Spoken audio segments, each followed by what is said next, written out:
all of you all that are going to go home and write a biography on how wrong this is, you guys can kick rock. All it took was a single ranking to throw a whole fan base into disarray. WNBA veteran Candace Parker took a look at Angel Reese, the self-proclaimed double-double star, and placed her in the C tier. Not elite, not even in the conversation. While Reese's followers were busy celebrating her latest figures, Parker was putting out a reality check no one wanted to embrace.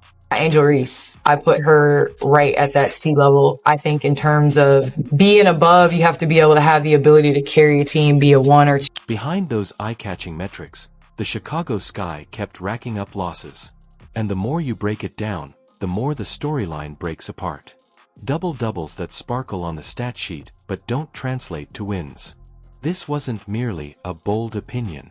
Parker may have just exposed one of the biggest misconceptions in women's basketball. This was back to doing Angel Reese things, blowing layups, getting her own rebounds.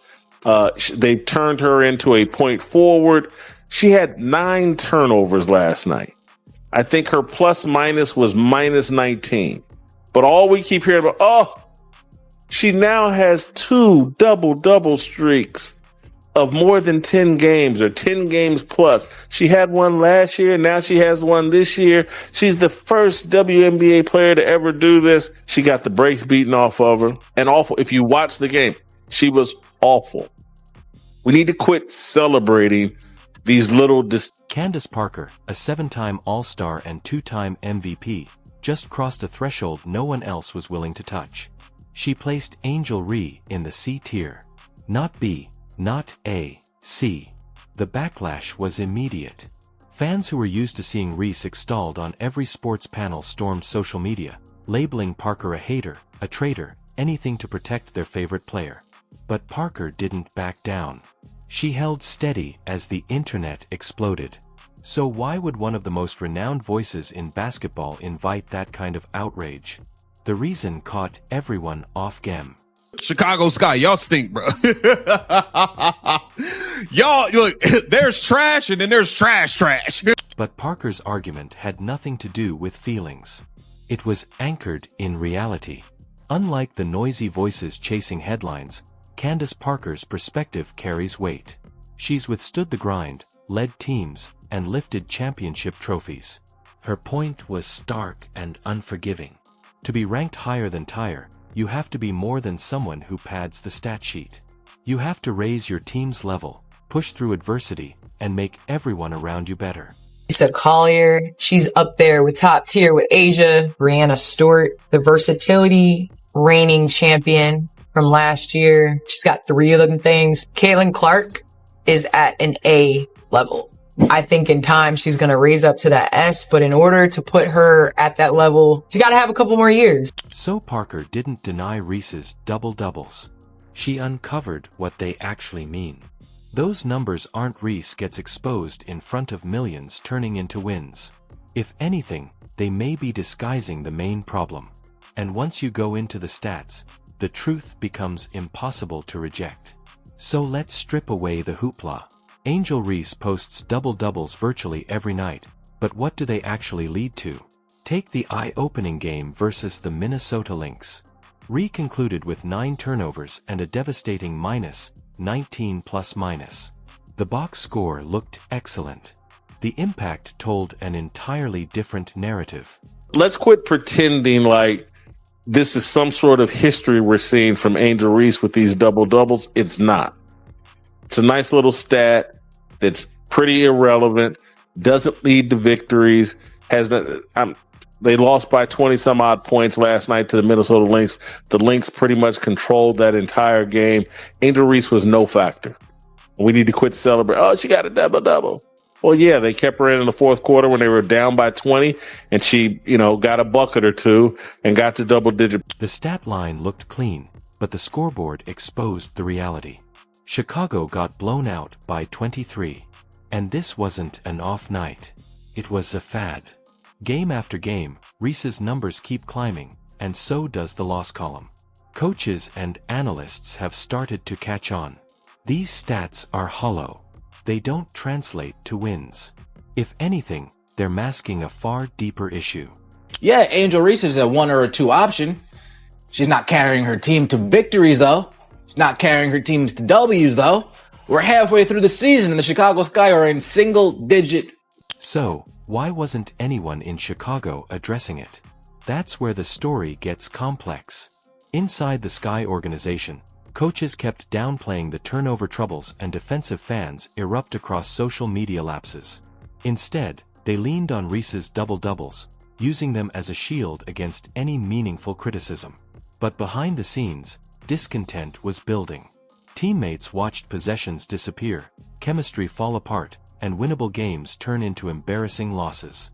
One uncomfortable question began to develop. Was the coaching staff more intent on boosting Reese's image than actually building a team that could win?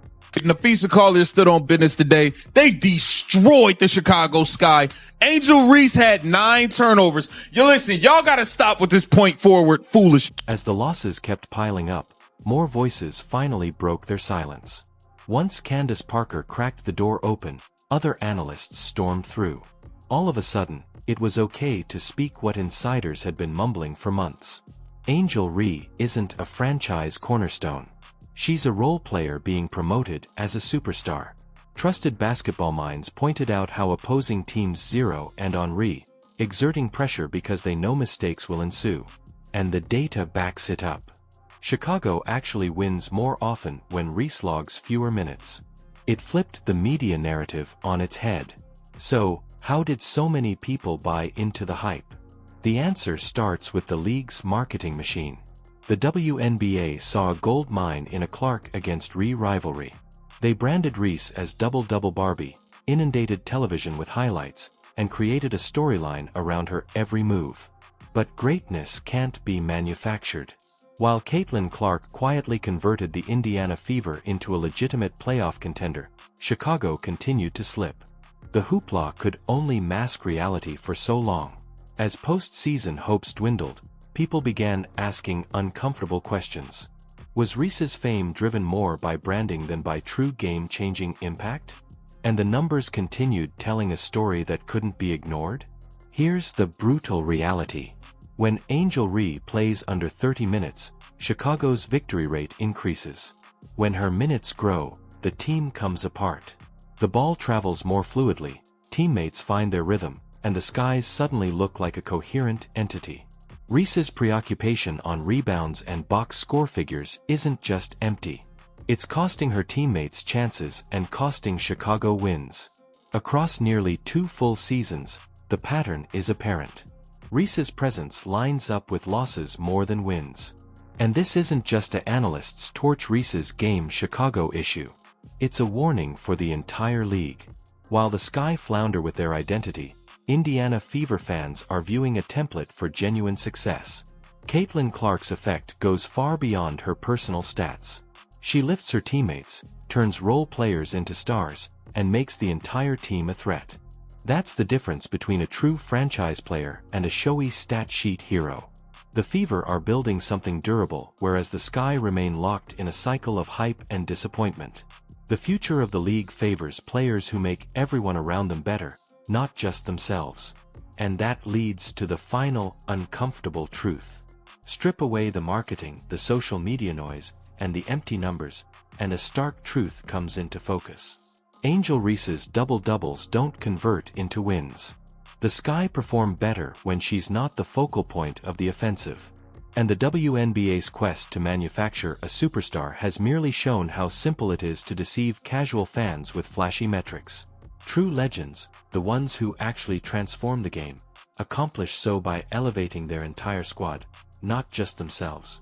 The reality is slowly coming to light, and fans are starting to cut through the hoopla. If you're ready to celebrate actual impact over empty numbers, add your ideas in the comments.